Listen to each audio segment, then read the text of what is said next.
The difference between needs and services. Here we are back in the service transaction screen, and we see the tuberculosis screening need that we created for each member in the household.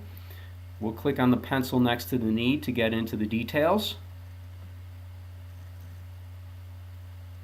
Recall that when we specified the need, we did so by dropping down on the need quick list.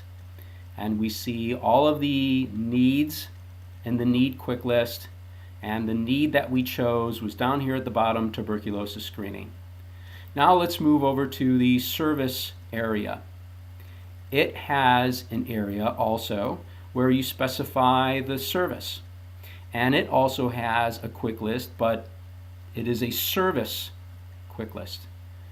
And when we drop down on the service quick list to choose our service, we notice that every entry in the service quick list also exists in the need quick list.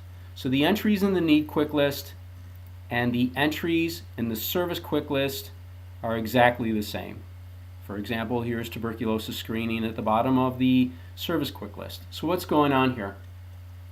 What's the difference then between entries in the need quick list and entries in the service quick list? Or what's the difference between a need and a service? Is there a difference? The answer is sometimes yes and sometimes no. Let's see what we mean by that. Let's take the word gold. Here's a multiple choice question for you. Gold, is it A, a color, B, a metal, or C, both A and B? Of course, the answer is C. It all depends on the context in which we're using the word.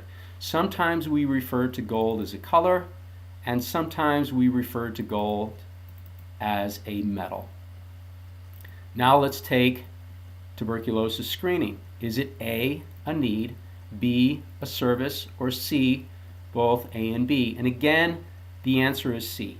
It all depends on the context. In one instance, we can say that a client has a need for tuberculosis screening, and in another, we can say that the client is receiving it as a service.